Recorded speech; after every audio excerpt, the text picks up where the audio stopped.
What's happening, guys? It's Theros International, and we have almost a full house today. I think we have one more person that's going to be joining us by the end. I'm your host, Adi. I'm joined by Costa Marcial and Costa with a C, and we are here to chat about a few things today. And we are going to get to that very soon, guys. How are we doing today? Costa, Kay, you start first. I'm good. Always glad to be here with you guys. Can't wait to have Dimitri over. Real shame we couldn't have Labros. He is around Martial's neck of the woods.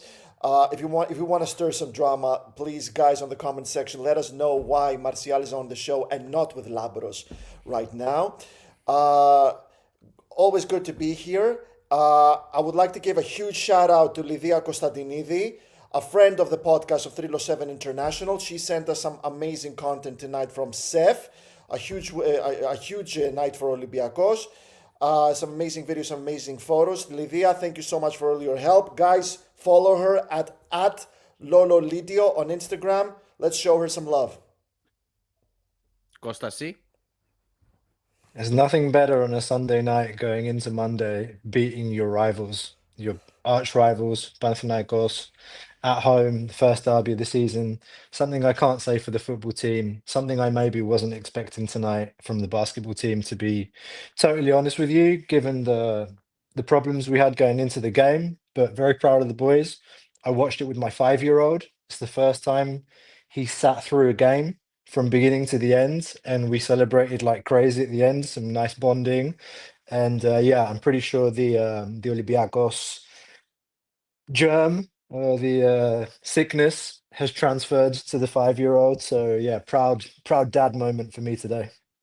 So you're telling me I have to wait one more year for Michali to sit through a whole game with me? I gotta wait In a that way, long. and that's basketball, huh? Because basketball is much easier for kids, I find, because it's up and down. There's action. They're Yeah. still not ready. Like football's tough, man. It's like, okay, when are we going to score? Type thing. It's like, okay, patience, tactics, strategy. It's it's a little bit, that'll take a bit more time. Absolutely. Martial, how about you, buddy? Well, I don't know what to say because I don't watch basketball much, so I'm not going to talk about that tonight. The focus was basically on the national team, but unfortunately, no, it doesn't happen. I was looking at the Greece number of participation in big tournaments, and it's like 3 World Cups played ever. Yeah. Yeah, that sounds right. Yeah, it is. I was trying the to 90s remember. was the 90s was the first time. Yeah, 1994. Hey, I was trying to remember my years as an adult seeing Greece at a big tournament. It's like 2014.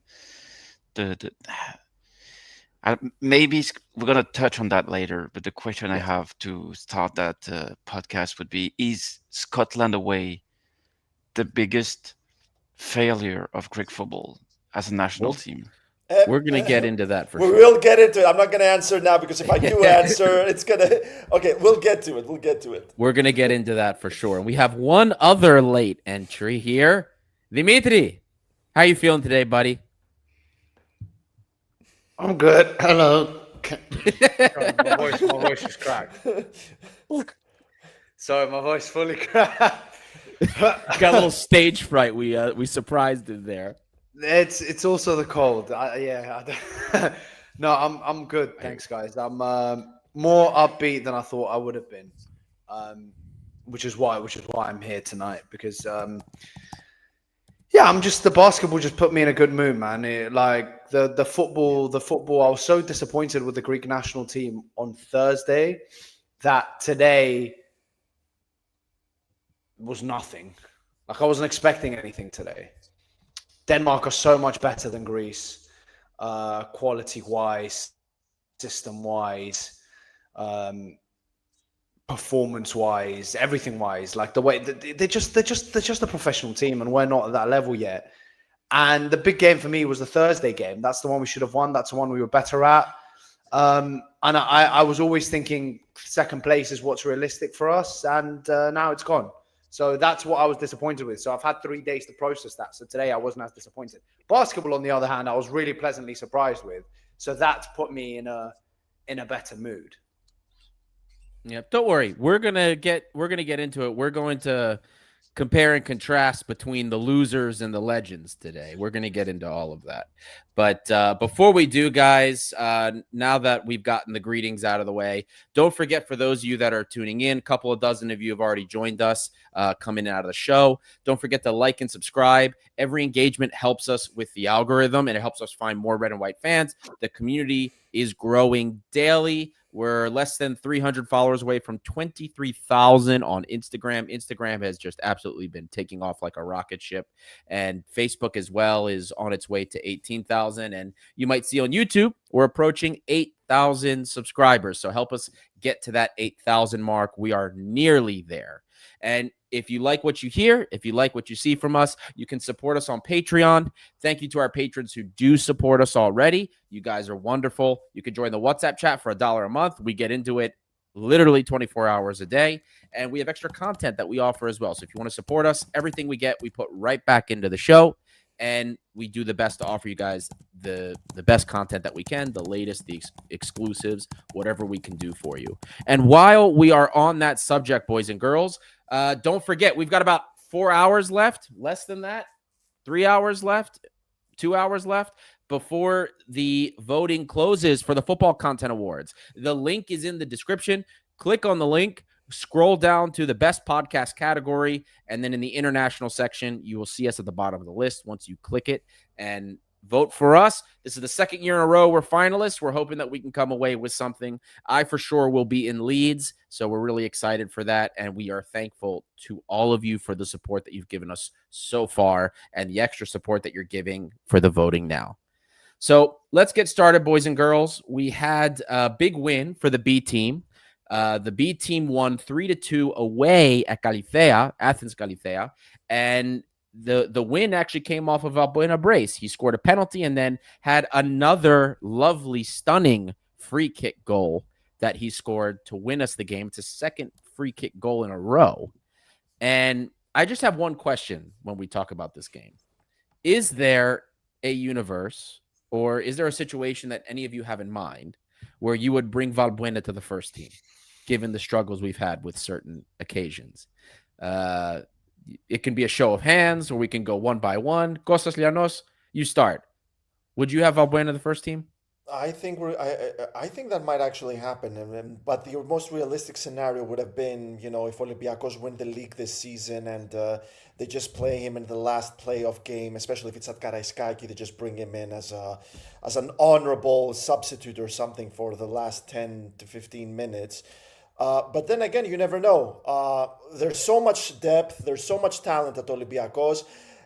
One could argue we haven't seen it yet. I will just argue that we haven't seen the full potential yet. So I'd be surprised if he came on because the others couldn't hack it. I think the most realistic scenario would be the last game of the season at Karaiskaki, at the Fiesta kind of thing. Maybe even Siovas. Martial, would you put Valbuena in the first team? The answer for me is yes,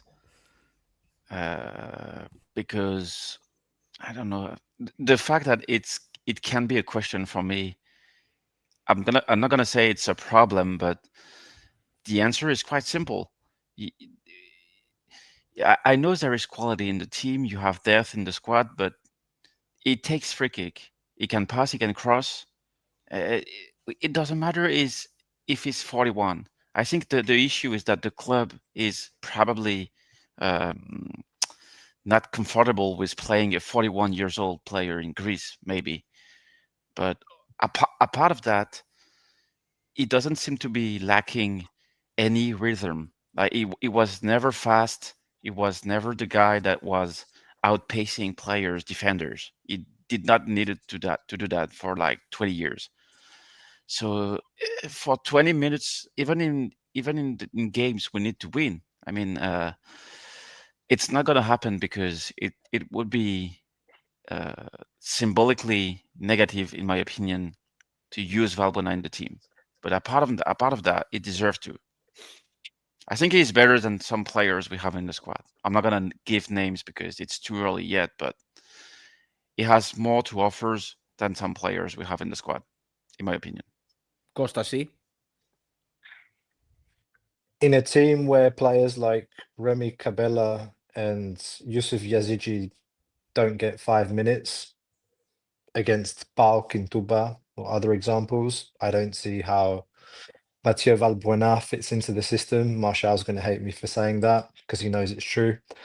So I don't see it, but I think he more than deserves a proper send-off. And I think more than anything, fans want it to happen. I think if you ask any Olympiacos fan if they want to see Valbuena coming onto the pitch at the Karaiskaki again, 100% everyone's going to say yes. They want to see that moment. Martial? I'm sorry, Martial. Dimitri? I'm really going to go against the grain here, and I hope I don't get butchered for this, but no way in hell. No way in hell. Nostalgia-wise, of course, but because he's offered so much and he was a fantastic player, and I agree with Costa, like a tribute thing at the end, but come on. I mean, no big team would ever do this. No. It's different if he was still actively playing for another club and then we signed him for like 6 months or something. That's like how Thierry Henry went back to Arsenal, even though he was like 1 foot in retirement. That I fully get.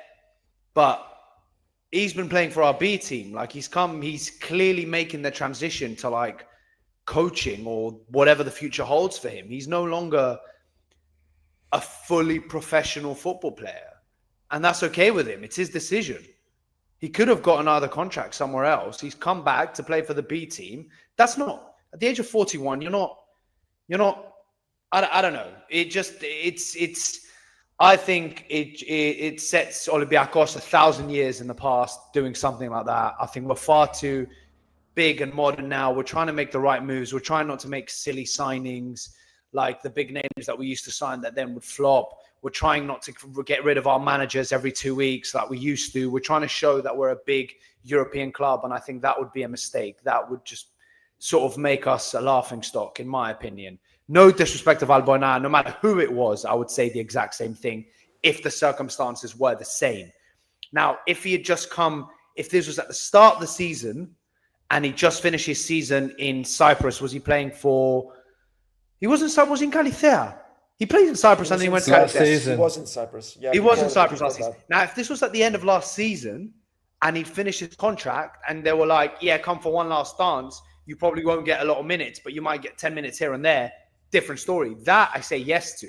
But if you've come to be part of the B team, then that's where I fully disagree. Let him do what he's doing at the B team. Same thing with Jovas. It's like Jake Spearing playing for Liverpool. That'd be crazy. Sorry. Yeah. So I hope I don't get hate about this. I think everybody's of the same mind. I only brought it up because after the free kick he scored, I saw so many people on social media talking about it. He needs to be in the first team, blah, blah, blah. And I felt like everybody would have the same opinion, but I was just curious. I'm of the same. You can't, I think Martial had put it perfectly. The message that it sends is worse than whatever he could contribute. My opinion is that I think it embarrasses the club. I mean, at some point, the fact that I'm 100% sure Valbuena would deliver way more than a guy like Strefezza in the league on the first games of the season, because he knows how to unlock those low blocks.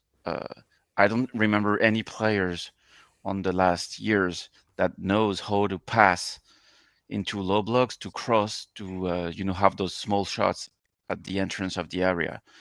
But what I said with the message it would send is that it's difficult for the club to justify that Valbuena would come back to the first team.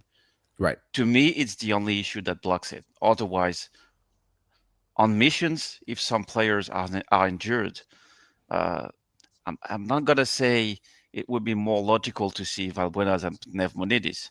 But if the season goes and Valbuena keeps scoring or assisting with the B team, the debate will arise at some point. I don't disagree with you there. I think that could very well be the case, but let's see what happens, because I'm sure the debate will not be going away anytime soon, because Valbuena's looking fantastic for the B team, even in the early stages when they haven't been playing well.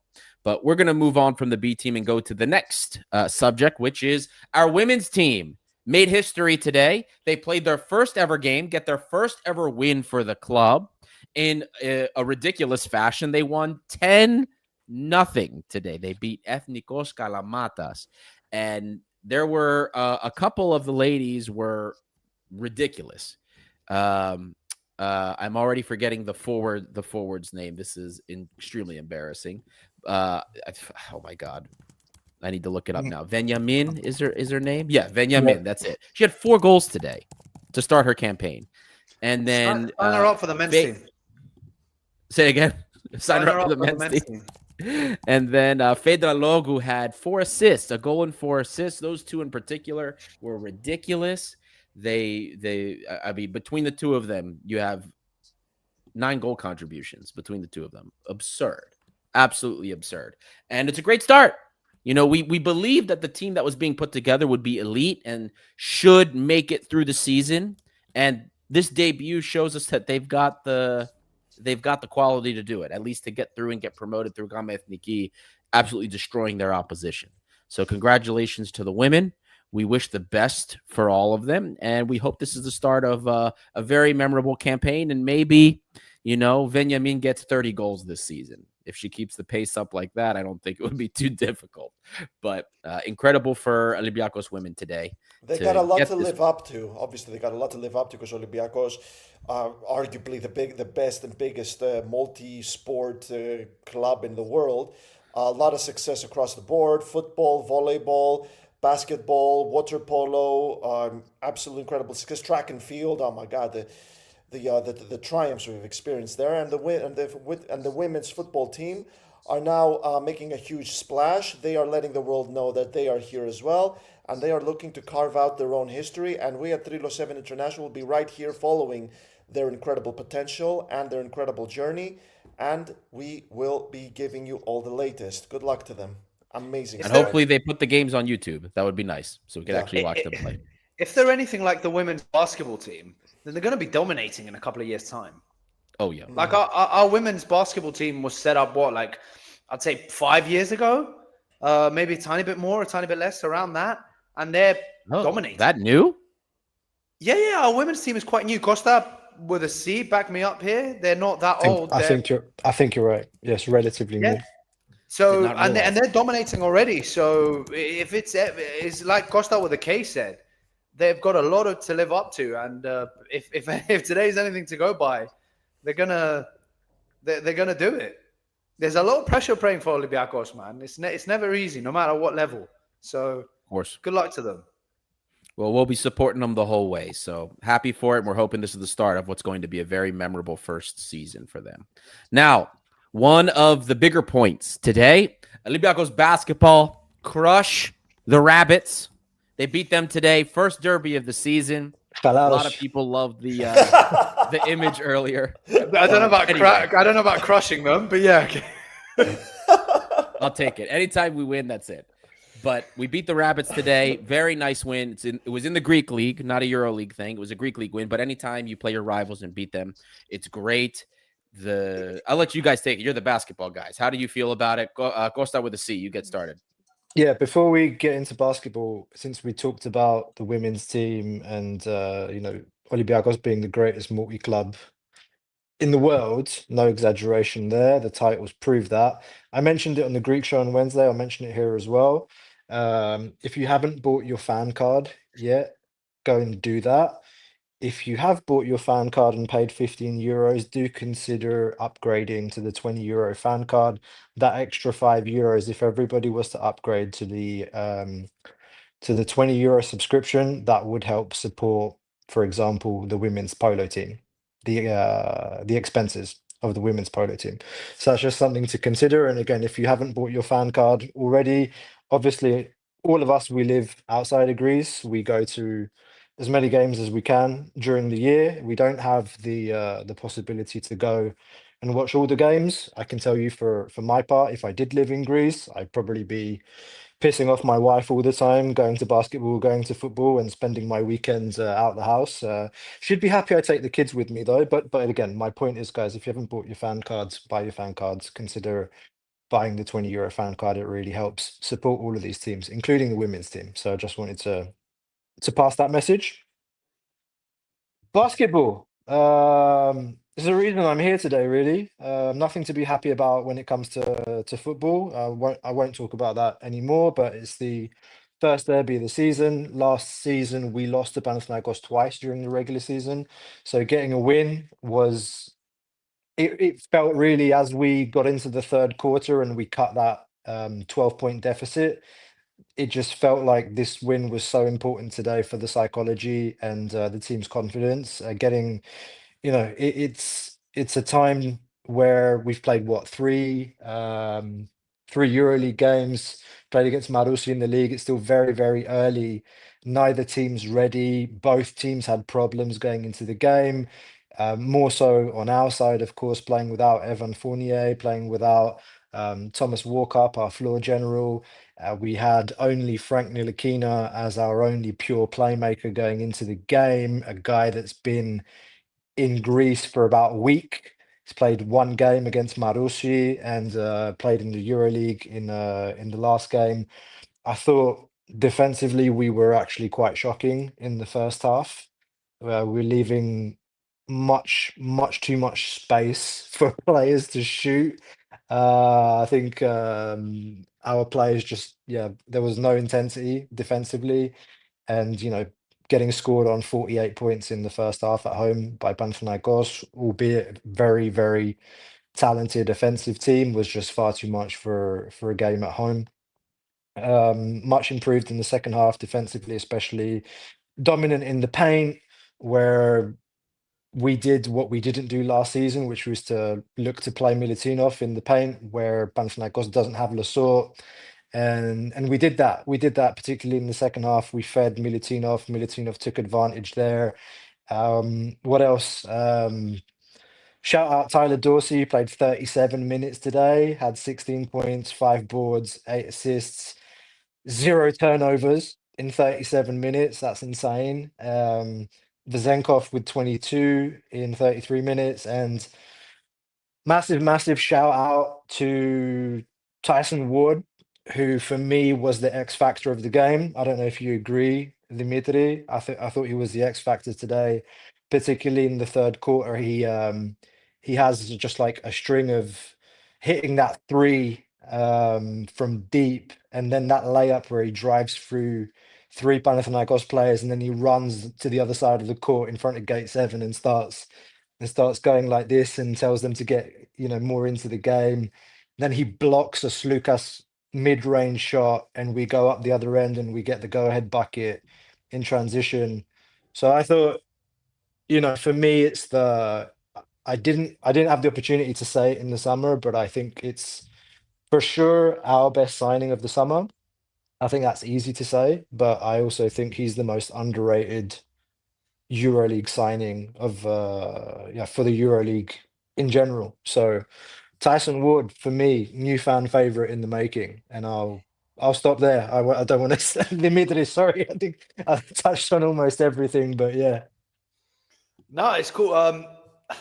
And if you could answer the question below when you're done, Dimitri. I agree. I agree with everything that Costa said. I'm just probably going to embellish some things more with my own personal opinions, because everything he said is spot on. First of all, let me address the question here. Just to start with this, we want to engage with our fans. So if you guys comment, we'll try and answer your comments as much as we can. So please do comment and engage with us. So the question here from Notis is, question for Dimitri. Coach B said Ward will have a great career with Olympiacos in the coming years. Can Tyson Ward replace Shaq McKissick in your heart? Now,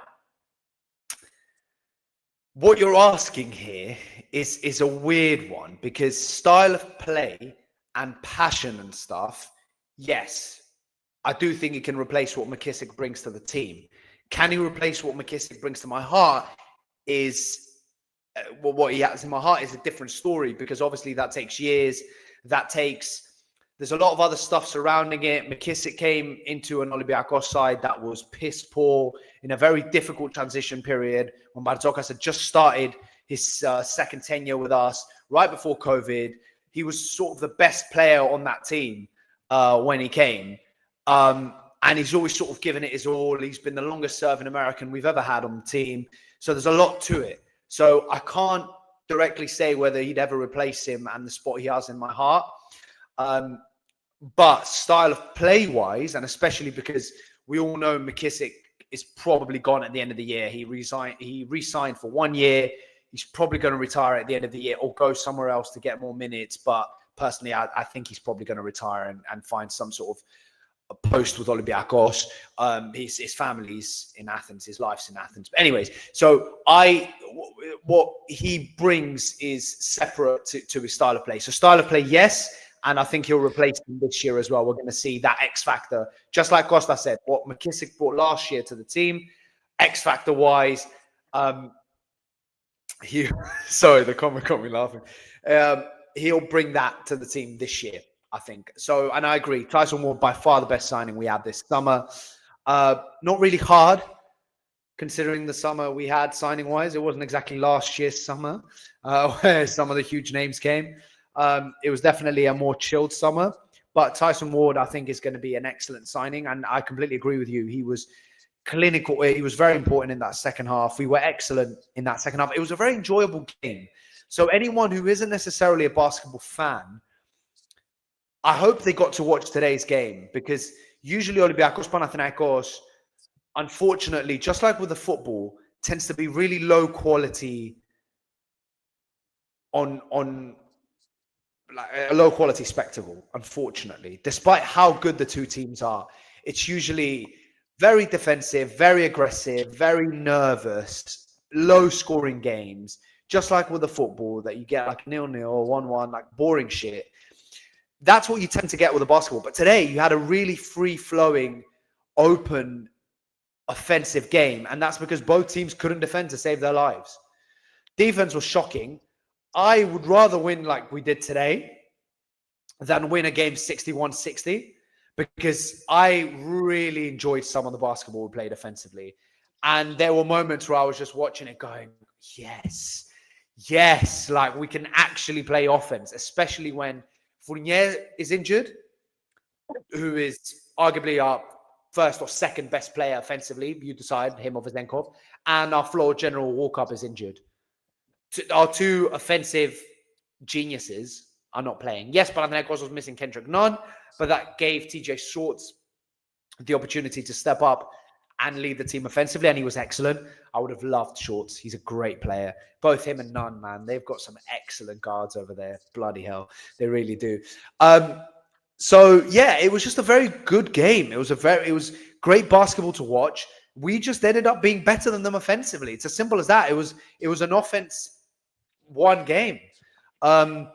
Shout out to Tyler Dorsey. I mean, that man, the shit I said about him last year, and he has been incredible towards the tail end of last season when he was the X factor in the Greek League finals, to Greece in the Eurobasket this summer. He was excellent. To the start of this season, both in the Super Cup, with the Super Cup semi-final and the final MVP.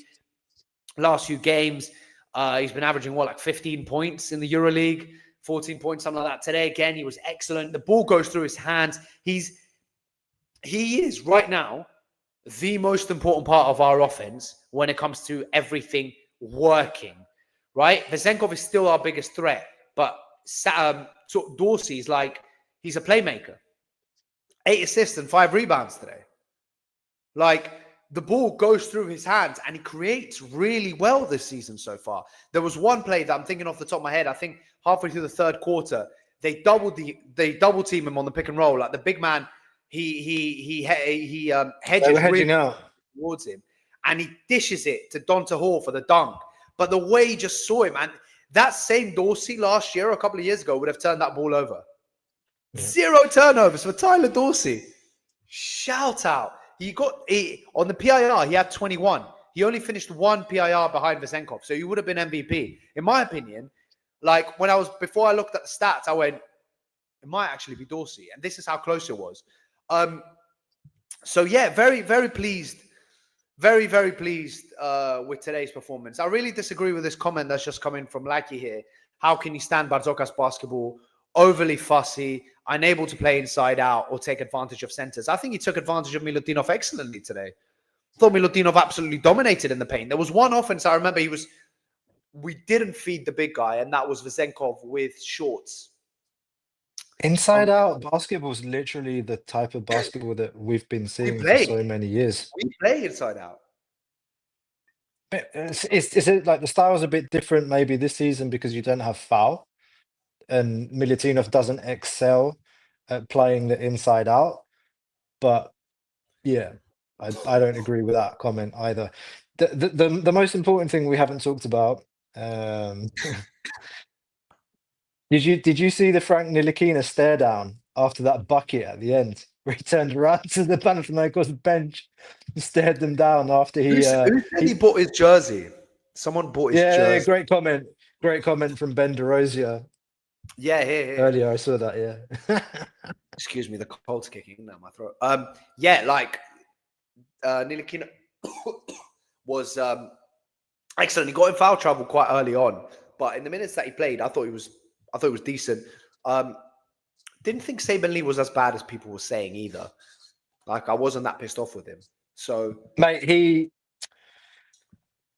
it's a frustrating it's a little one bit with him frustrating, because but yeah, it's frustrating because I actually think like he's a two-way player. His first step is so like he's so fast. He's so fast. He's one of the fastest players in the EuroLeague on the first step for me.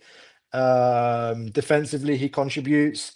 It's frustrating when you see him get the ball twice in the corner for an open three and he misses both of them.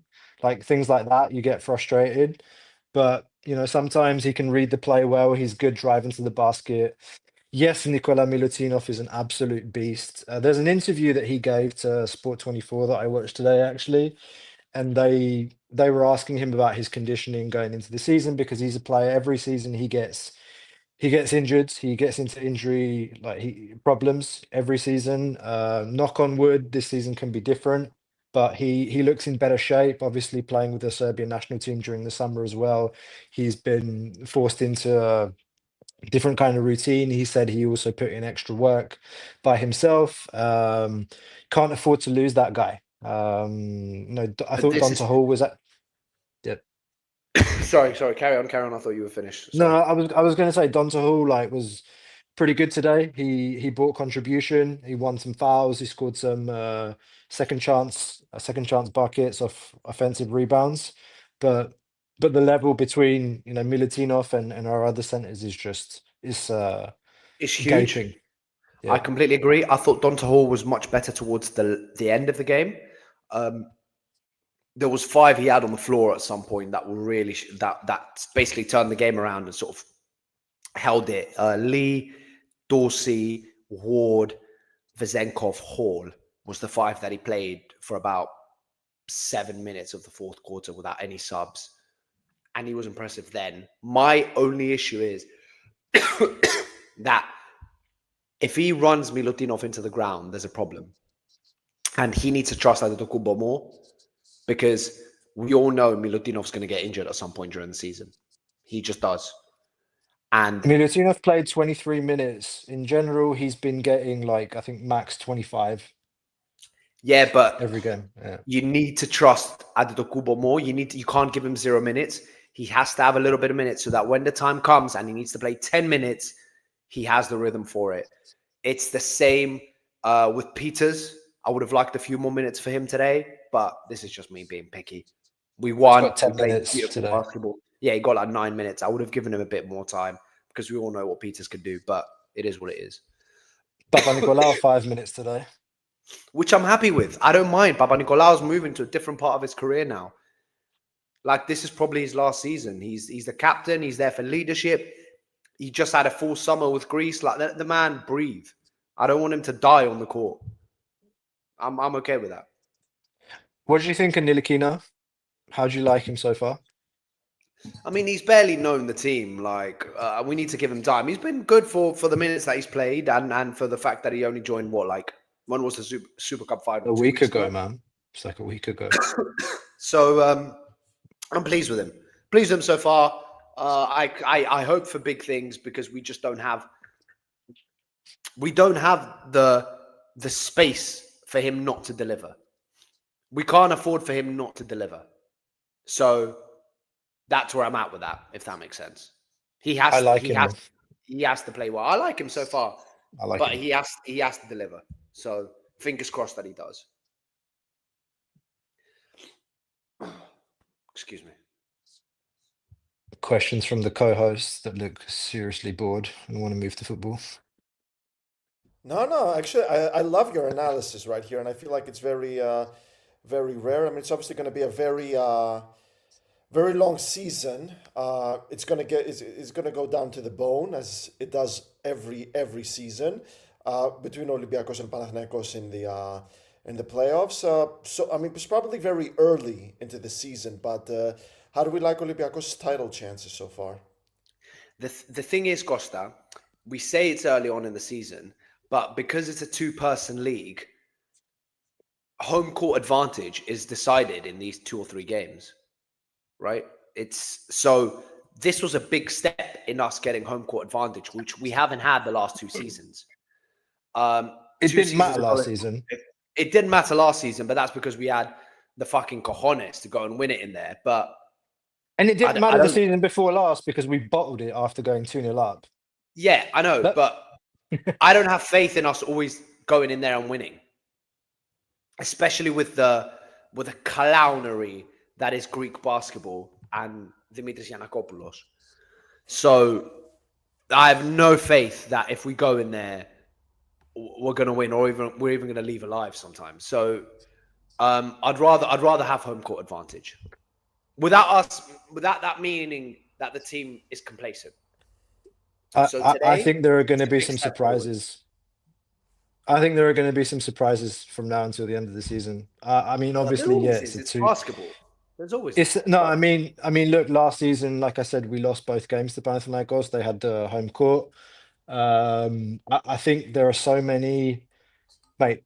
I mean, look, we've got a game on Tuesday, right? Literally, the guys have got 1 day, 24 hours to rest, and then they play a game against. They're not even going to train. Mate, they're just going to rest and watch video.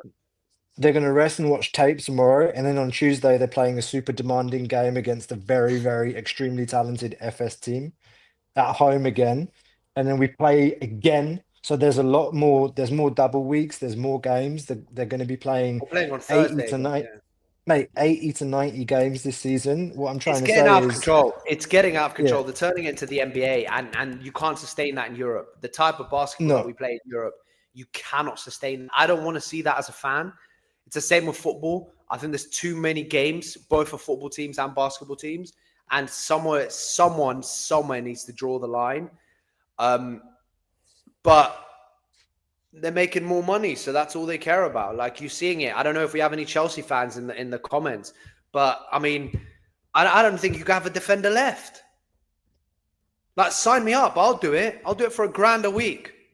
I don't need 350 grand. Do you know what I mean? Like, it's the same with basketball. Like, you're not going to have squads. Used to be 13 to 15 players. Now you're going to need 20 player squads. Yeah. It's not sustainable. So let's see what happens by the end of the season. As long as if we stay healthy, we're in with a shot with winning everything. So that's what matters to me. To answer your question, cost out with a K. Win everything. And the most important thing is the EuroLeague. We have to win it's the EuroLeague. We have too good of a squad just to be complacent with the Greek league. This is the thing. As Olympiacos fans, we're always used to winning, right?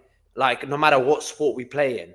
But in basketball, we're genuinely one of the best teams in Europe. We are competing to be the best team in Europe, which, yes, we've won the Conference League, but we've never competed at that level in football to like win the Champions League. So it's the pressure and the expectation is insane in basketball. And especially because this year, the Final Four is at Oaxaca. Can you imagine if we win it there? Oh, my God. I might stop watching sports altogether if we win it. I'm not tying myself to that statement, but Bro, if we win it there, I think, yeah. I don't know what to So say. I don't need Ari, to, I don't need to watch sports ever again. It's like, we Ari, win. Ari, can you imagine if Olympiacos make the Final Four, what kind of content 307 International would have? Oh man, I there'll mean, be a lot of lions. There'll be plenty of lions. I promise. lions and rabbits. But the thing is, because it's in Athens, even if we don't get tickets, like most of us will be there, just like with the conference, right? Like if we can, it's probably harder for the Americans, but the rest of us are probably going to be in Athens for it. So it's like just being in that environment and having that, and just even if you're not in the stadium, but Olympiacos winning it in Oaxaca and being Piras and like watching it in Korai. Oh my God.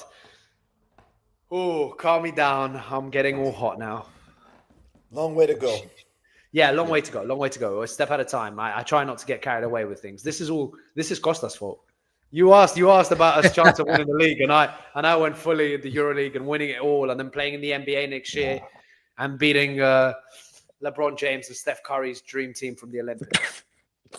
Well, what is My God. what about the pressure on Barzokas? What kind of pressure is he on to deliver after last season? After a bit of a capitulation last season. But the problem, Barzokas is such a passionate character and is such a fan of Olympiacos that I think that adds extra pressure onto him as well. And because of the way that he is, he obviously attracts a lot of hate from the non-Olympiacos fans. And I think that just adds extra pressure onto him to win and shut them up. Without him wanting to do it, it's just subconsciously. Because if he wins and shuts them up, it's just like, I can breathe. So I think he might be under the most amount of pressure any Olympiacos manager in any sport in my lifetime I've ever seen. Because he's not just managing a team that has the expectation to win it all and compete for the EuroLeague, because let's be honest, with Ivkovic in 2012, we never had that expectation to win it. We didn't have that expectation with Sferopoulos. I don't know if we had it with Ivkovic in 97. I was 1 year old, so I have no idea. I don't remember if we had a dream team or not. But in football, we've never had that expectation to go and win the Champions League. So coupled with the fact that of who he is and what his personality is like, I think he's on insane amount of pressure, especially, as you said, Costa, because of I wouldn't classify as a capitulation last year. The way that, unfortunately, the Final Four system is, you have one bad game and you're fucked. And we had a bad game against Monaco, and they were much really better. Bad. It was really That was bad, a and really bad game. They were much, much better than us, and they deserved to win that game. And most of the time, in a basketball game, the better team wins. And in that situation, the better team won. They were better than us, and they beat us. Unfortunately, it's not a best of 7 series. And if it was last season, we would have won, no matter who we played against. If you give us best of 7, we would have beaten anyone last year.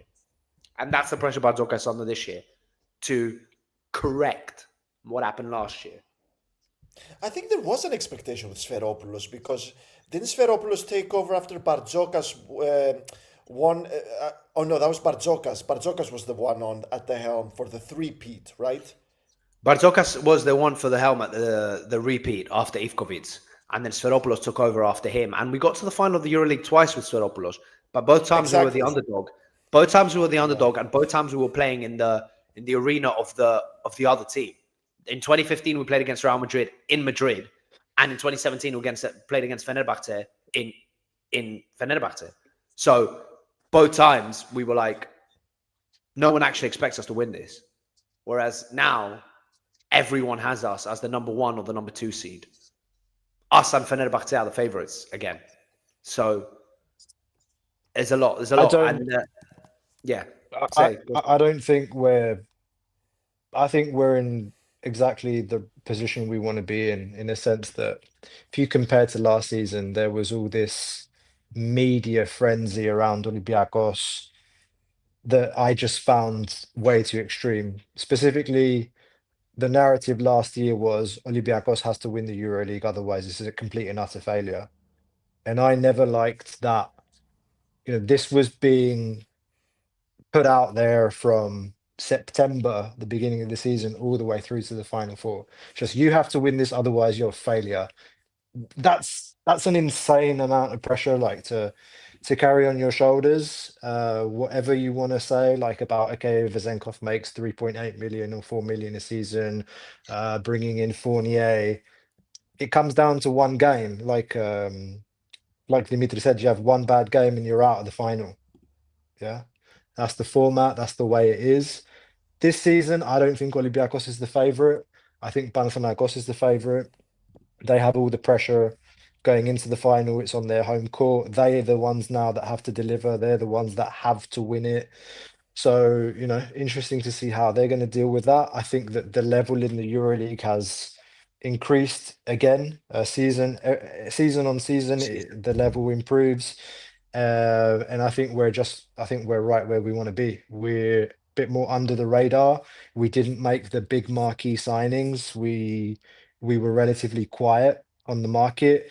People were screaming to sign a shooting guard, somebody that can put the ball in the basket, somebody that's a 3-level threat that can drive to the basket, that can shoot the mid-range off the dribble. We didn't do that.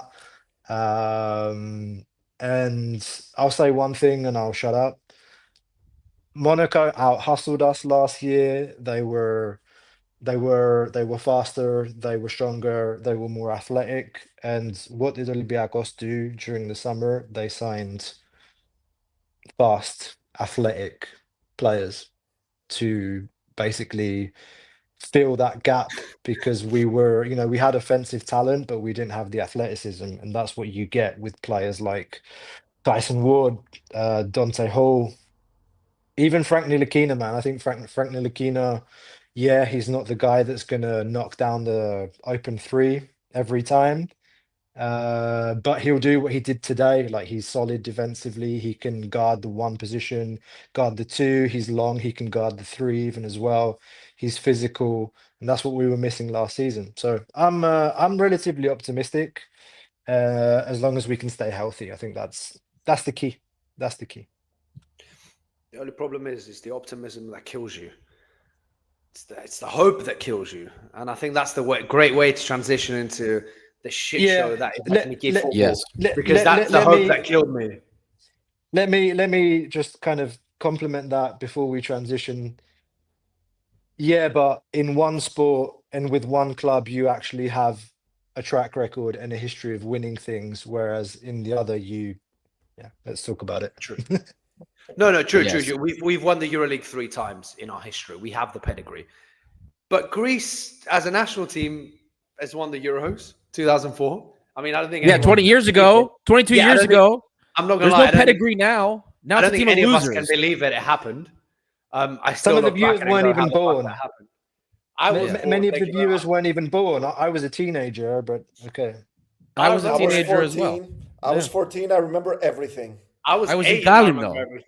I was in Gallimno when it happened. I'll never forget that tournament. I was at the game every night, man.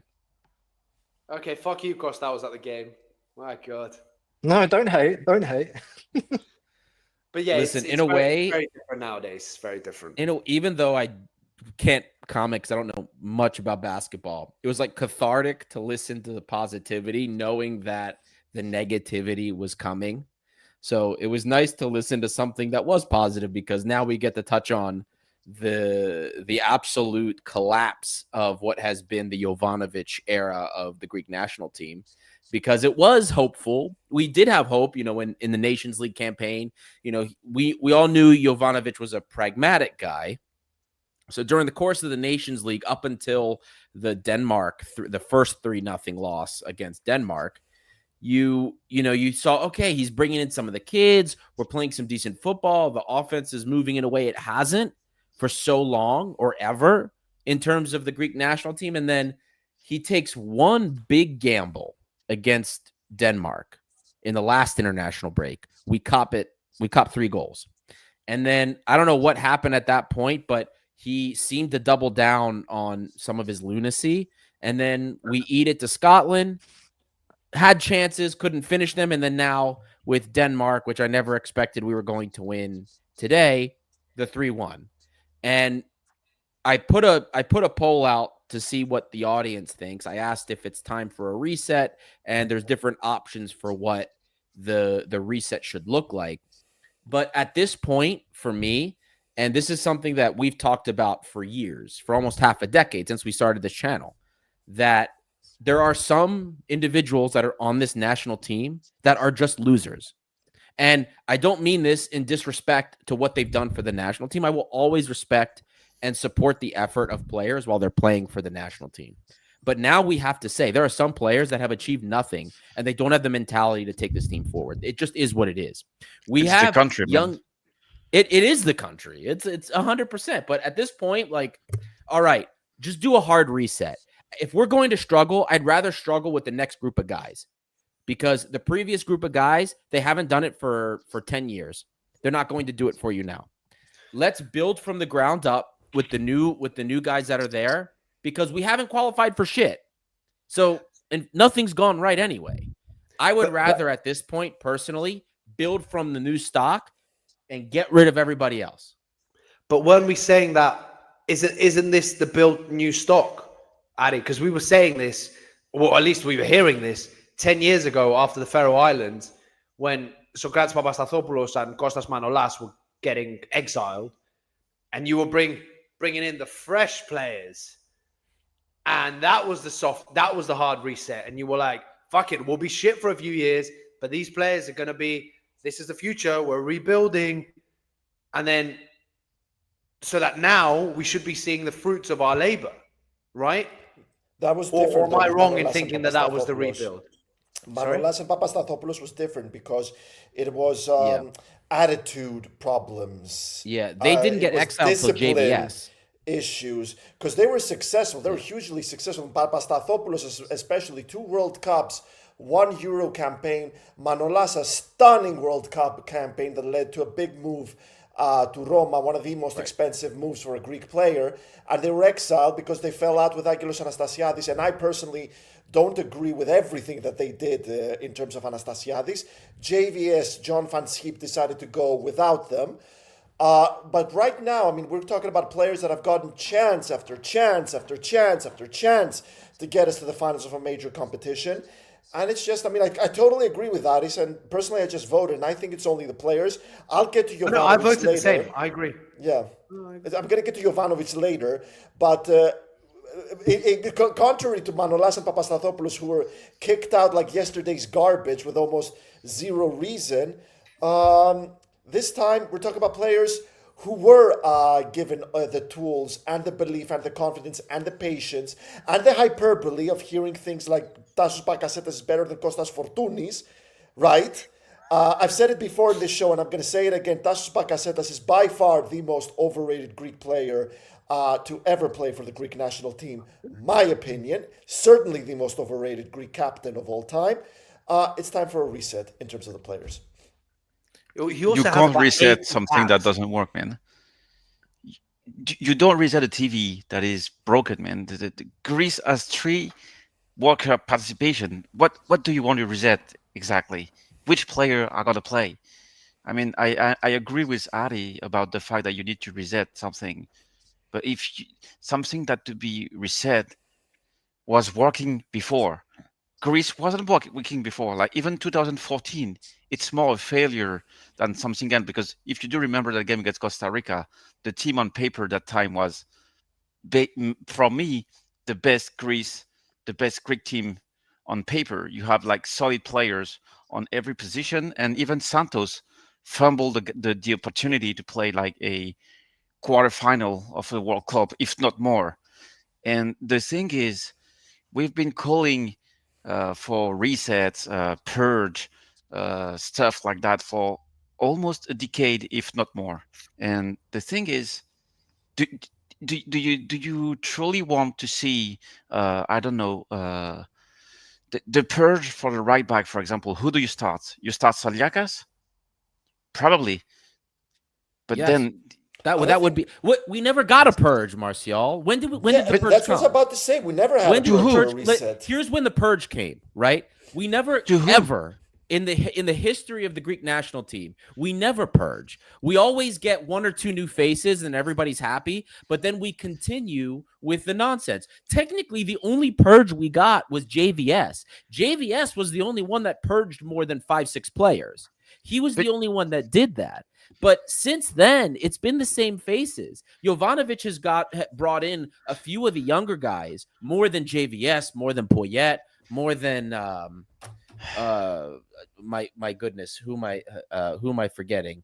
Jesus Christ. Anyway, that's neither here or there. But the point is, the last purge we got was JVS. Skibe. You're thinking of Skibe. Skibe, thank you. God, he was good. He was good. but Skibe was good until a point, and that was. But JVS was the only purge. We purged nothing because you're right. At this point, we need to see where the national team's been allergic to pooling other players when the guys that are entrenched in the system aren't doing well. You know, Marcel, do you remember when we talked about Kitsu 4 years ago? Do you remember that? Yeah. So at some point, it was the why are best players Greek like right back. him never looked at? Why do we never look outside of who plays in the top 5 leagues or who plays for Olympiacos Panathinaikos? Pikachu. Kitsu. Just Kitsu, Ramal. 2-2. 4 years ago, he had a good season, and that's why we were talking about. But anyway, just Kitsu.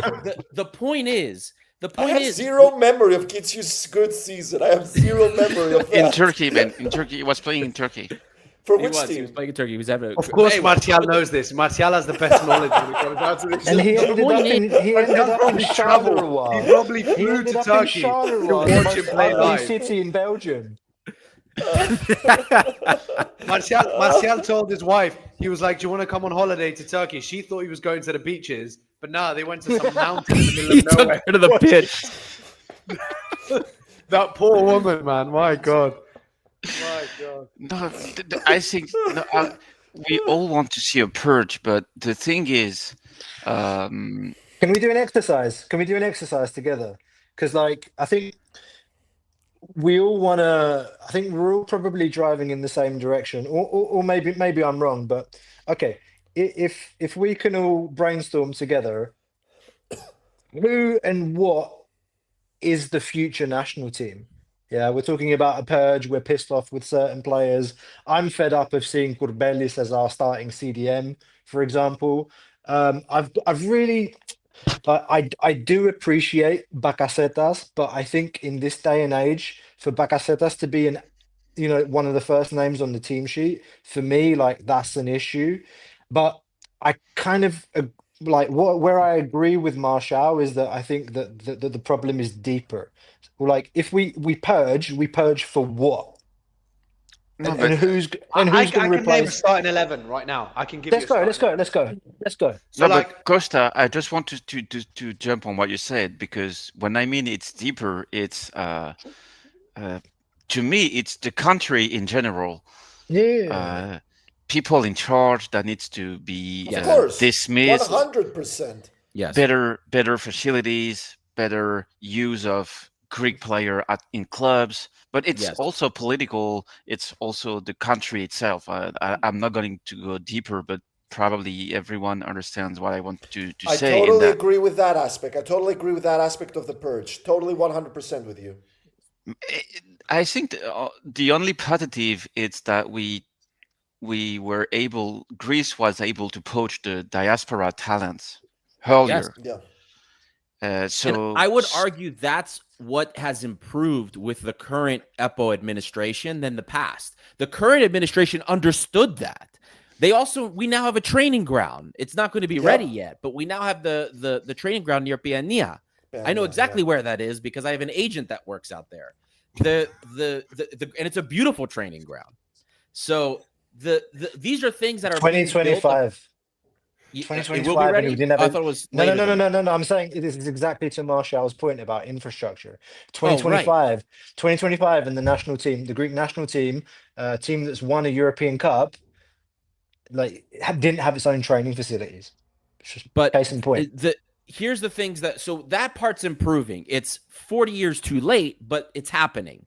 And finally, there are players being brought up, but we're getting stuck in the same issues, right? There are short-term things that you can work on now to pave the way. The long-term things, getting clubs that actually play Greek players. We're the second worst league in the world playing our talent. Our young Greek kids. We're second worst in the world. They have the least representation. Olympiacos gives the second most minutes in Greece to players under the age of 21. That's unacceptable. All the lower teams in Greece should be playing Greek talent. It's unacceptable. I But those completely are agree with that cultural point, things Ari. we can't change right away. You can't. It has to be the lower league. It has to not the lower league teams, but the teams that aren't competing for the championship and Europe, because at that level you have to give it to whoever's the best. But if you're a Olympiacos or a Galicia or a mid-level team in the Super League, if you're Offi, if you're Asteras Tripolis, Panathinaikos, you have to invest in that Greek talent because that's also where you're going to make your money. Exactly. You invest in your academies, you invest in your youngsters. That's who you're going to sell on for a lot of money. So that I completely agree with you, Ari, and it infuriates me how they don't see that. How a team like Aris has like no fucking Greek players. They barely have a Greek player in their starting lineup. That's what I'm saying. But like Aris should. Yeah. Aris is the perfect team for this. There's no threat of them getting relegated. There's no way in hell they're winning the league. They're like always going to be fifth for the next 10 years. Even Best if case scenario. Well, they're going to be fifth. Worst case scenario, they're going to be fifth. Best case scenario, they're going to be fifth. No one's going to overtake them. Maybe Offi's, but Offi's now falling apart. They're the perfect example. Invest in your youth, and then you can sell them on to bigger teams in Greece or abroad, and that's where you make your money. But even that isn't the disease, Dimitri. That's another sore that is caused by the disease that has festered in Greek football.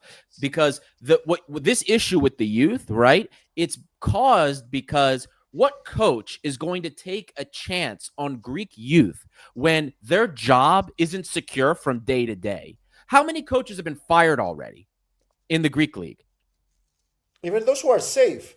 I mean, right. It was a week ago when we were talking about why Pneumonides wasn't playing enough at Olympiacos. It was a week ago when we were talking why Kalogeropoulos is not getting opportunities ahead of Biancon. And that's Jose Luis Mendilibar, whom no one really at Olympiacos want him gone, even after that disappointing performance against PAOK, the miserable defeat against PAOK. But forget Olympiacos. Like, look at the other clubs. What coaches are going to take a risk on youth? Akis Madzios. How many times does this guy have to save Aris before they let him finish a season at the club? What does it take? If you know you could get fired any second, you're not going to take a risk on those guys, even though this is the better way of doing business. And this is part of the problem with the mentality that surrounds Greek football. Sure, I'm sure that mentality among youth is an issue. We've had players tell us that. Luciano had mentioned that in the interview. We've had other individuals and executives tell us this when it comes, but think of, that doesn't come from nothing. It happened because all of these positions are taken by cheap foreigners so often, and the focus has been on just winning today, that you get nothing out of it. So that is the deeper issue isn't just we don't play our kids. What causes that? Why don't we play them? And it's because the mentality around football in Greece is just completely off the walls. But I would say also that the fact that the national team is so bad since more than a decade, it's also a reason why young Greek players, they don't have any incentive to be good, because basically what would be the reason for a Greek player to try to even be a good player? Because he has very few chances to play for a big four Greek club. The national team sucks. Under 21 doesn't play Euros, barely. Maybe this generation will do it probably. Under 19, they don't play Euro. Under 17, they don't play anything. So you have zero incentive to be a young player and to push for a move abroad. For example, if let's say Olympiacos doesn't play you're Pneumonides. You start the summer and you see Cabela is there, Strefezza is there, Podense is coming back. So you know the options are limited, and you say, I'm gonna be out of Olympiacos because the Greece has chances to play the World Cup. So you ask for a loan. But you don't, because Greece sucks. Masouras ended the game tonight being the captain of Greece. I mean, the last good game of Masouras, remember? I don't remember when, but 2 years ago, I think it 3 was years ago. it was his first or second game at Bochum. Yeah, the January. brace against Dortmund. Yeah, Yeah. you're right. That was Masouras, don't forget, was the leading goal scorer in our last qualifying campaign for the Euros. Yeah. But I mean, was that the one where we had France and the Netherlands? Yes. Yes. Okay. But there is no incentive for Greek players to be, I don't know, to have some kind of expectation, because the whole landscape is shit. Like you Kaloteropoulos, you have a 2 years loan in Volos. Good loan, like basically the first good loan we've had since years. The guy comes back and is the fifth source of the club. Yep. You go to Ofi. What if a player plays at Hofi? Does he get selected to the team? Question mark. Barros Tete, Retsos can't get a start, and the guy's a European champion and a captain of Olympiacos, plays Champions League, played Europa League, and the guy still can't play for the Greek national team. On that though, Ari, I really want to see Retso with Kouliaraki, but Retsos and Mavropanos was a disaster in Amsterdam against the Netherlands. Mavropanos is a disaster. He's a donkey. Okay, but that partnership cannot happen. So realistically, you put Retsos with Hatzidiakos or of course Kouliarakis, which is what I want to see at some point myself. But no, Martial, I interrupted you. Yes. No. But the example I would like to give also applies to a guy like Papacanelos, for example, because it's so strange to me for example, when a guy like Papacanelos goes on loan to Rio Ave, the reports basically said, okay, he's gonna have some games on his feet and comes back to the club if he's good. But the national team is never on the picture. Like, imagine a Belgian player that signed for Anderlecht and goes on loan into a local first division Belgian club. He will always have the national team in mind if he performs. Like, Greece national team isn't in the picture of anyone. I don't know, like guys like Kalos Kasmis, for example. You signed to AEK. Kalos Kamis. Yes. Good scam is. Yeah, no, but like even I don't recall the striker that went to Saudi, Koulouris. The guy is off the best season of his career. He has a chance to come back to Greece and he goes to Saudi. I mean, all of those players, and I agree with Adi of the fact that you need a purge, but those players, the new batch of players, they need to believe in the national team. I mean, they need to believe in it.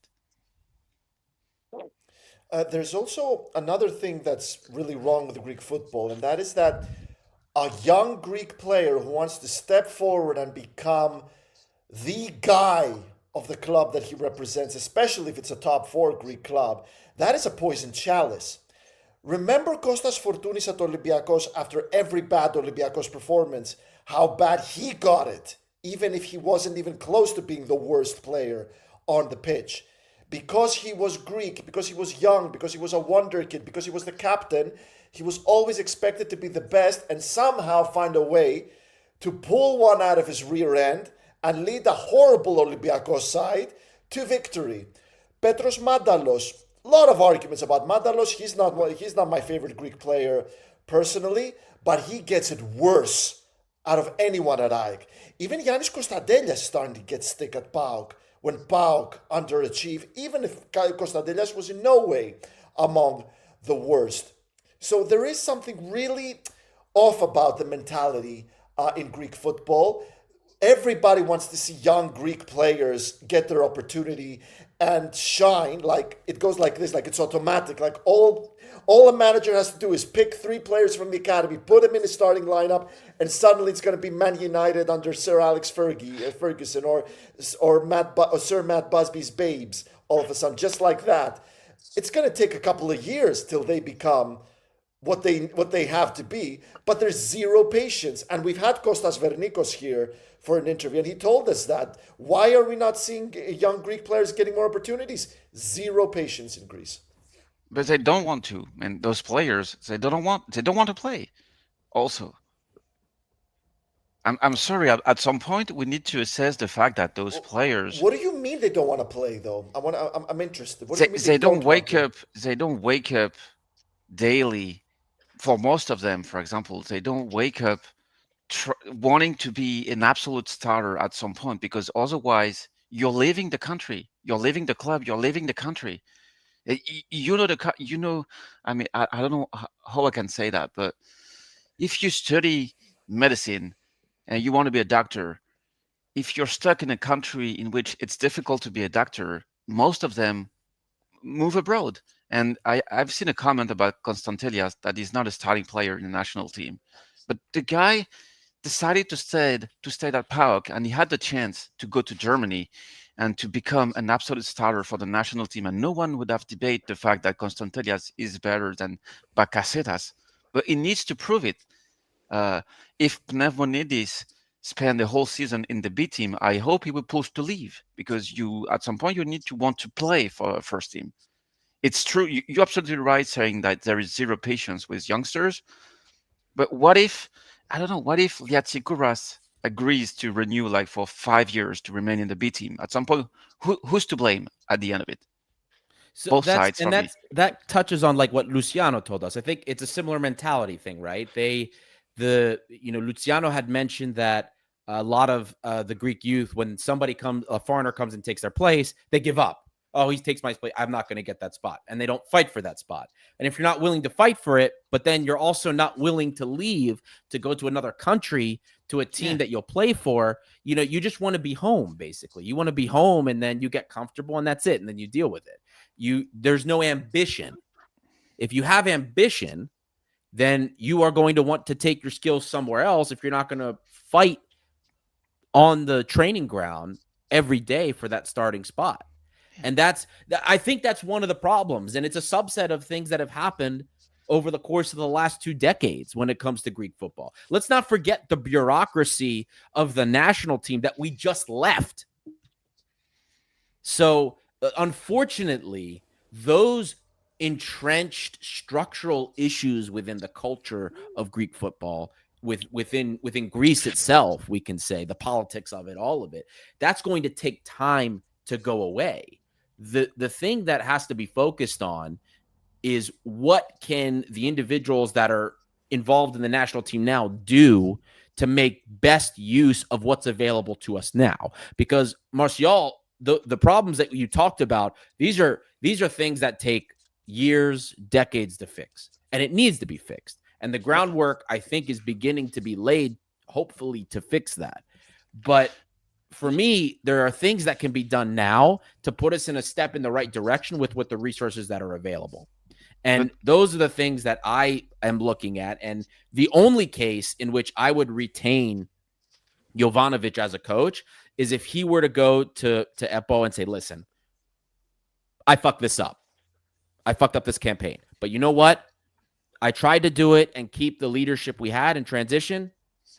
Next time, I want to bring up the new kids, anybody under the age of 23, that's who we're bringing. Everybody else, that's it.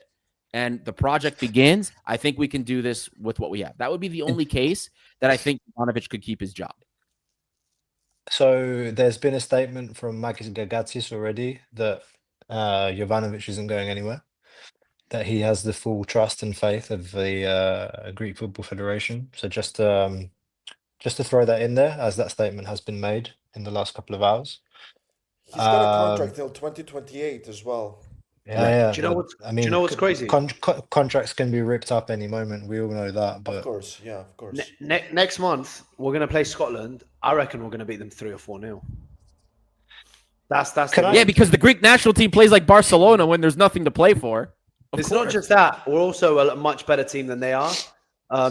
I know I've said we're not at the level of like teams like Denmark and stuff, but the gulf in class between Denmark, Greece, and Scotland is chaotic. It's huge. So this is what the frustrating thing is. It's not necessarily the lack of quality, the lack of organization, or whatever we want to call it, and the lack of rebuild. But this team, with the quality that they have, should be finishing second in this group and at least having the opportunity to play at the World Cup by going through the playoffs. Now, we might get another Georgia and we might fuck it up like we did with the Euros, which is criminal. But I think they would do a much better job than they did against Georgia if we had got into the playoffs. I'm not guaranteeing we would have qualified, but they would have given it a good go.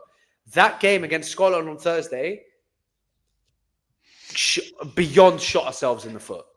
And that has cost years of this rebuild situation from this team, or whatever. Not rebuild, but whatever we want to call this. It's cost them years, set them back years.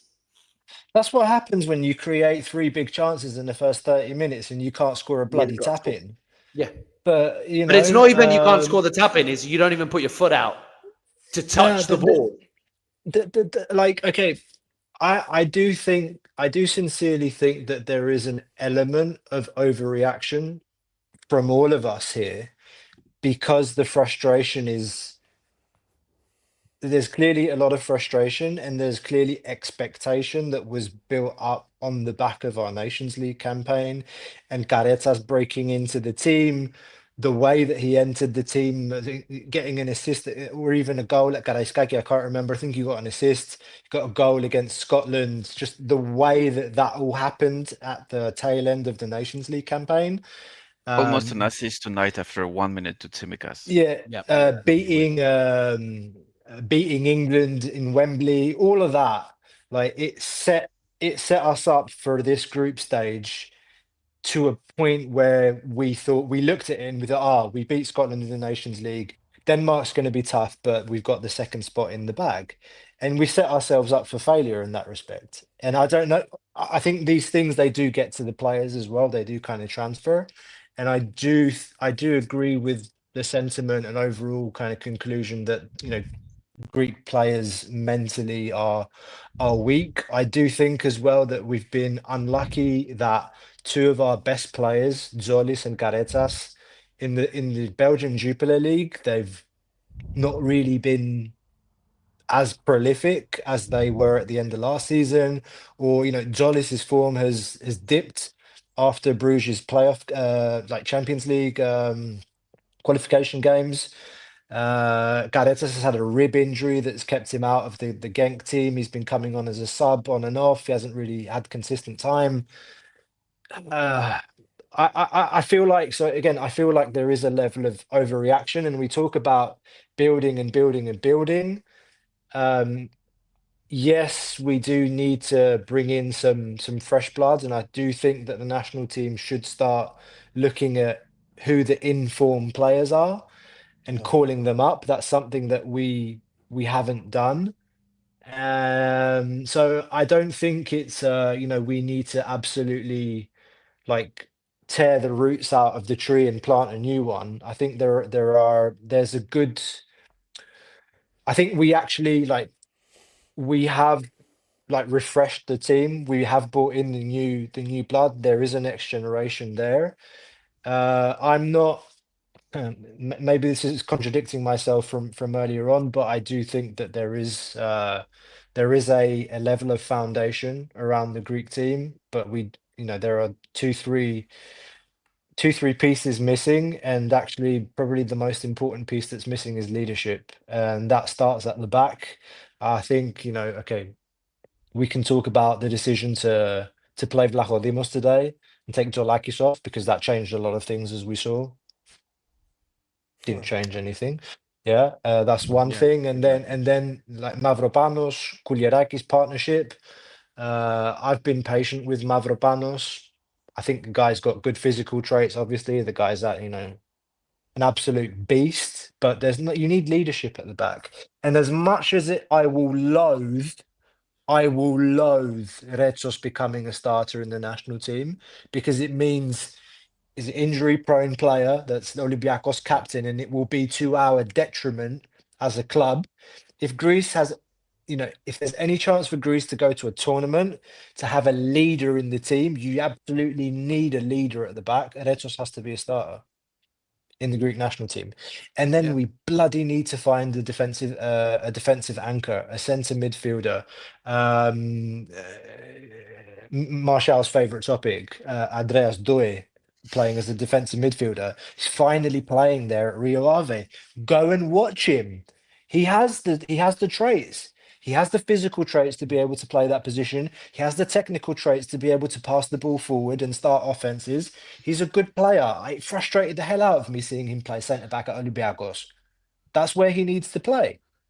And No, I and agree. the last thing, I I cannot believe that a generation of players that are coming out of the Greek financial crisis and everything that comes with that, like living in poverty and football as an opportunity to, make a living. Like, I cannot fathom that players have that low, like such a low level of ambition to be satisfied with just getting a good salary and not having any ambition to go and play at a World Cup, to go to a European competition and compete against the best other teams. Like, I cannot, like, that is a fucking problem.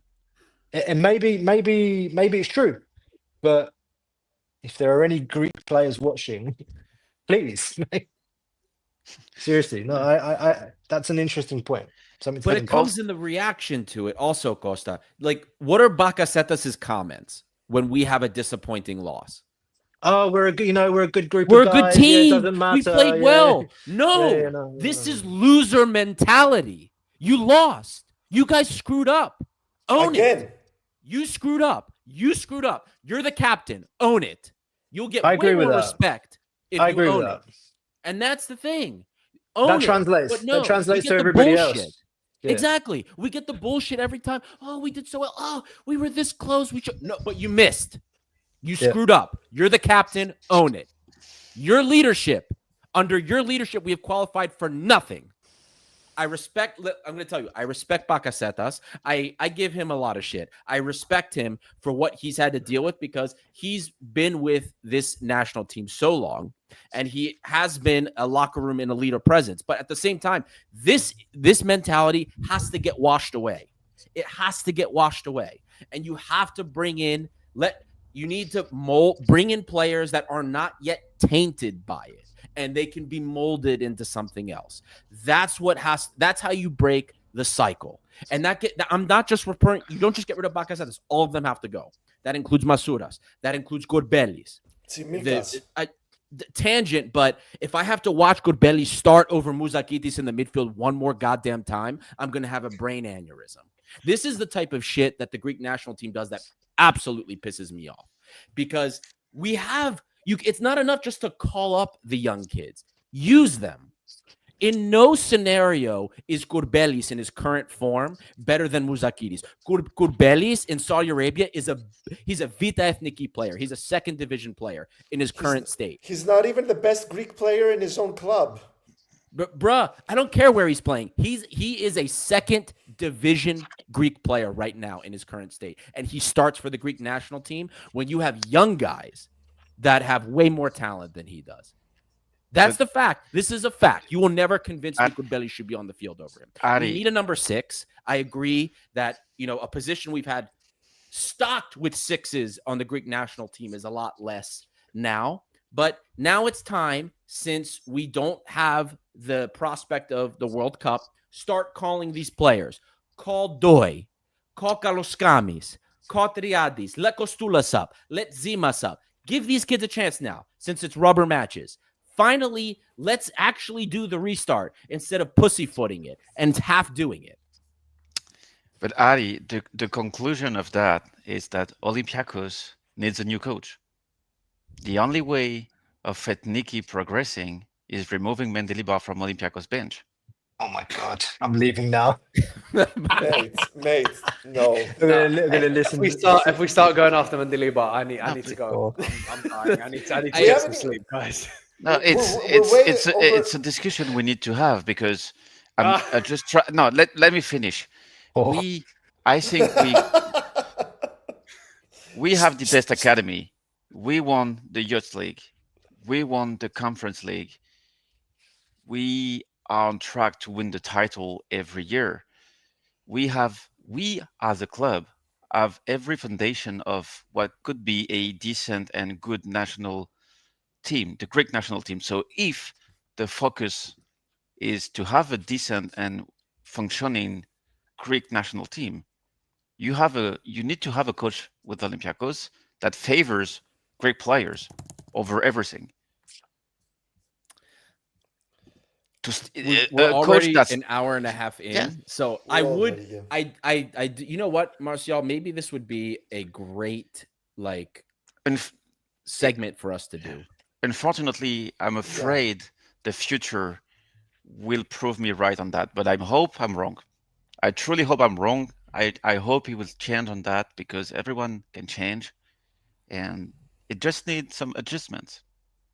and I am confident that he will make those adjustments after the international break, like it happened last season. Right. But I would like to close the Ethniki thing by just expressing my satisfaction with that statement from Epo. Personally, I think Ivan Jovanovic should stay as Greece manager. Greece are not Olympiacos; they're not the kind of club that can attract a really good manager to come on over, and also being able to understand the Greek mentality in this team. Otto Rehagel couldn't do it until Yannis Topalidis came in as his assistant. The greatest Greece manager of all time couldn't get it. It's very important to understand the country's mentality, something great managers of the past weren't able to do it in other national teams. Cough, cough, Fabio Capello in England. He understands Greek players. He showed it at Apoel, where he took them to the Champions League quarterfinals. He transformed the Greek national team. Much better football, much more pressure, much more dynamic football, better passing, much more attacking threat, which us Greeks are so not used to when watching Ethniki. We're used to, everyone in defense, deep defending, and hoping for a really, really good counter attack or set pieces. I remember us celebrating free throws. Some incredible results against the likes of England at Wembley. First time a Greek team ever wins at Wembley. At a horrible night after George Baldock's tragic death. He was the manager when Oaka was more packed than ever for a football match for the game against England. Granted, we lost it. At the end of the day, it's 9 wins in 14 matches for Jovanovic. 5 losses along the way, 3 of which happened now, at a time where Greece was at a really bad, was going through a really bad form. My opinion is that the players also let him down up to a point. Zolakis made an awful mistake against Scotland when Greece were pushing for an equalizer. Zafiris made an awful mistake today. Kouliarakis made an awful error today. Like, Jovanovic cannot go on the pitch and and grab a player from the scruff of the neck and make sure they don't screw the pooch. I totally believe he deserves more time. He has a contract till 2028, but I would get behind a sort of a thin ice kind of thing, like how you start the next challenge, the next mission for the Euros of 2028. Jovanovic is the right man for the job. Not a lot of good alternatives out there for Greece. Let's keep faith on this manager, my opinion. Thing. Oh, go ahead, Marcel. No. I just want to correct something as I said before about Mendilibar, because the picture is bigger than Mendilibar. It's basically up to Olympiacos, for me, in my opinion, to save the Ethniki. We are the only Greek club that holds the talent for it, the recipe, the structure, the knowledge, the exposure, all on that. And that's why I said that if you want a purge, you need to change the culture of Olympiacos, because in my opinion, Mendilibar does not use Greeks enough. But if Mendilibar can correct that, it's perfect. But it's for Olympiacos as a club, Olympiacos players, youngsters, if they want to use the Olympiacos stamp to get a move abroad, to be better, to play first division football, they need to use it. And I would be glad to see, tell me I'm crazy, but I would be glad to see Olympiacos made players going abroad to prove us wrong and end up in the national team. Because you don't expect any academy product to play for the national team because they don't have any. For the Panathinaikos, it's similar. We have PAOK that has few of them, but we are the best club. on that, and we are the one that gonna lead Ethniki to more success or don't. And that just thing I wanted to say. I'm heading off, guys. It's been a pleasure. I'm dying. My voice is gone. Do we have any closing statements? Any closing statements from anyone? Oh, go ahead, Dimitri. Since you're signing off, go for it. My only closing statement will be is yes, we're all very, very frustrated with Ethniki at the moment. However, obviously Olympiacos comes first, just like Kostas' comment here. He's just commented. We I care disagree. about Ethniki. You disagree? For me, the saying Both Olympiacos of them come Panabola. together. Both come together, in my opinion. Olympiacos comes a tiny bit higher for me, and I feel like I feel like for most Olympiacos fans, Olympiacos comes on top. Not for everyone, but for most. And yeah, that's all I've got to say. So don't let it bring you down overall in a season and in a time where it's really good to be an Olympiacos fan. We're in the Champions League. We're going to go play Barcelona in a couple of weeks. Just have faith, and yeah, everything will work out. And then we beat Panathinaikos in basketball today, so that helped me sort of cheer up a little bit and make it feel better. Yeah. But yeah, that's it from me. See you later, guys. I'm dying. And if anyone's going to Barcelona, hit me up. I'll be there in 2 weeks going to the game. So yeah, hopefully see some of you guys there. See you later, Take guys. care, Dimitri. Take Got care. it, Bye-bye. Dimitri. Got My I guess final statement I'll say on the Jovanovic issue is, and before I realized that Gagatzis had made the statement, I had said my one key thing to keep Jovanovic is if Jovanovic were to say, all right, you know what, we're out. Now I'm going to start playing. I'm going to reach and I'm going to start playing all the young guys and the guys that are making names. Emanuelidis, Tete. I'm going to start calling up. I'm going to give them looks.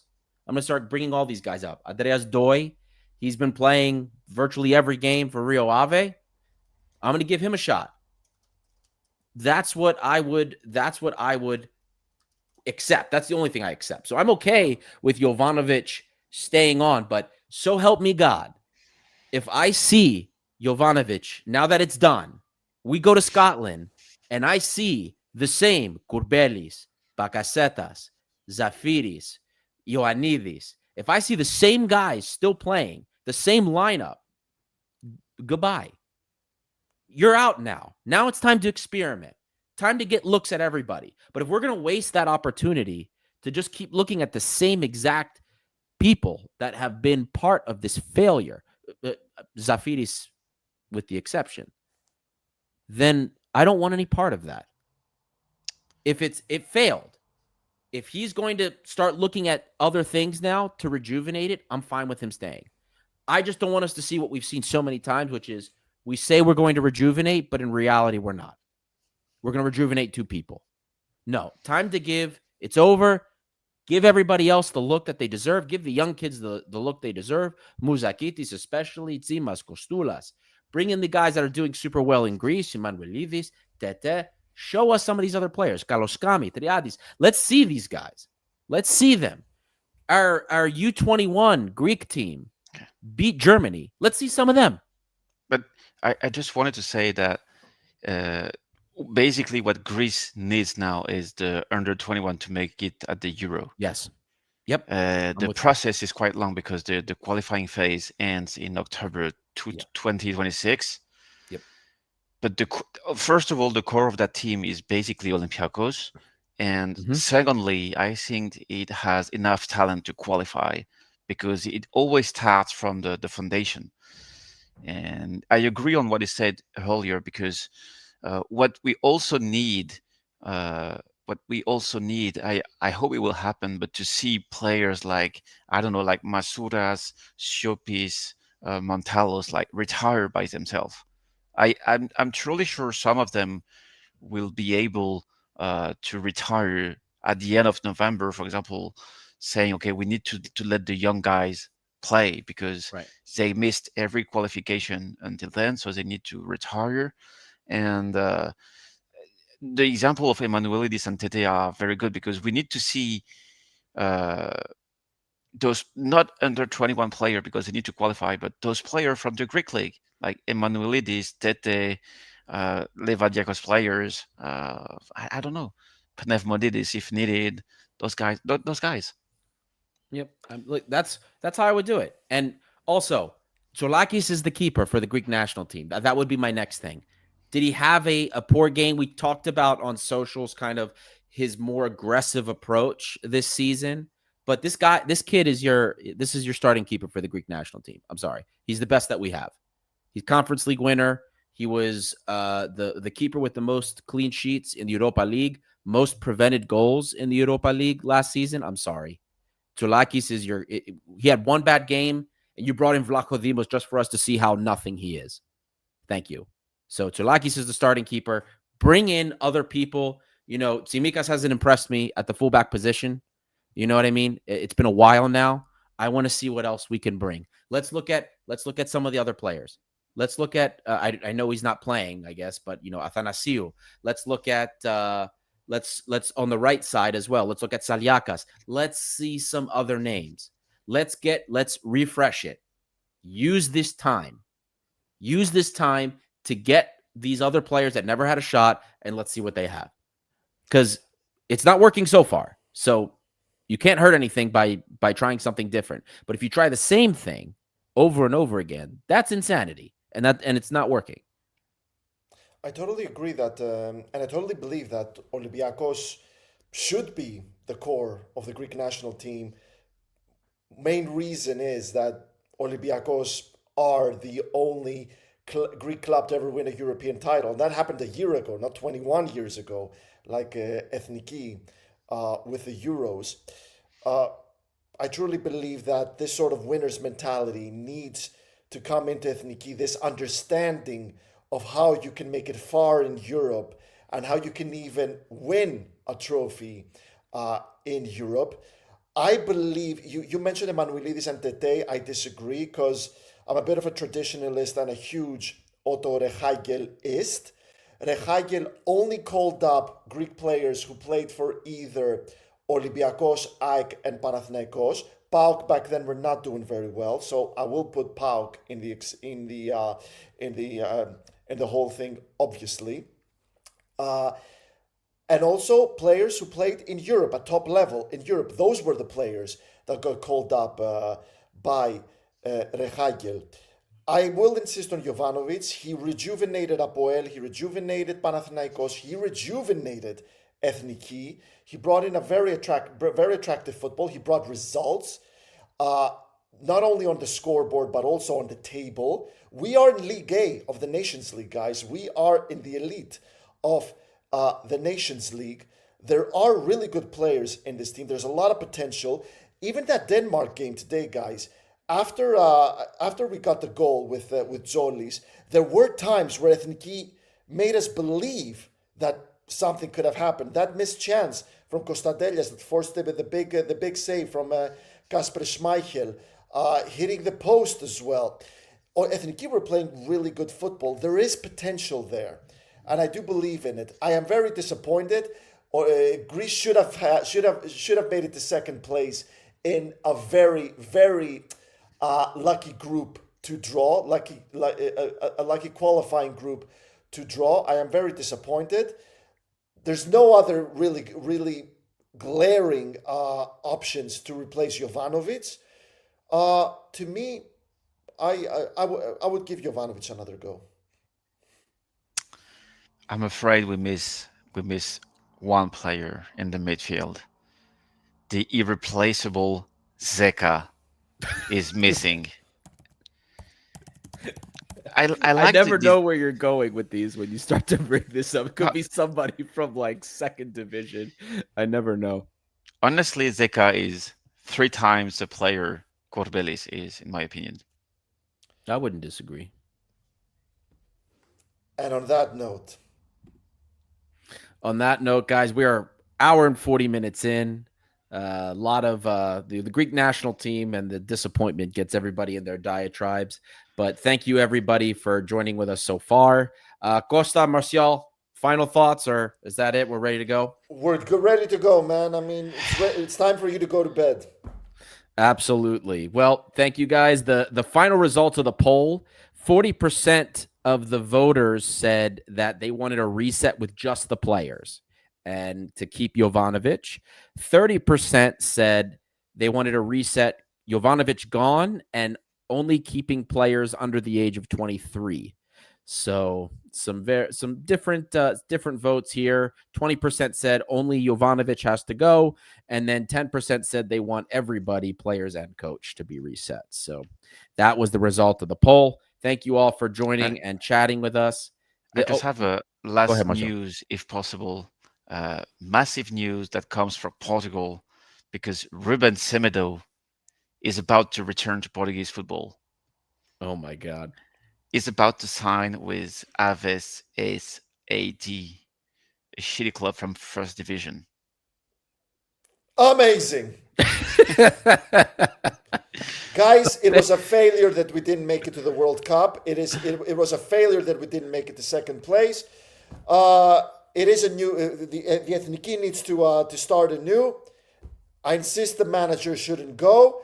A lot of players, though, including former Olympiacos players such as Masouras and Tsimikas. This is it, guys. You had your chance again and again. It's time for something new on the pitch.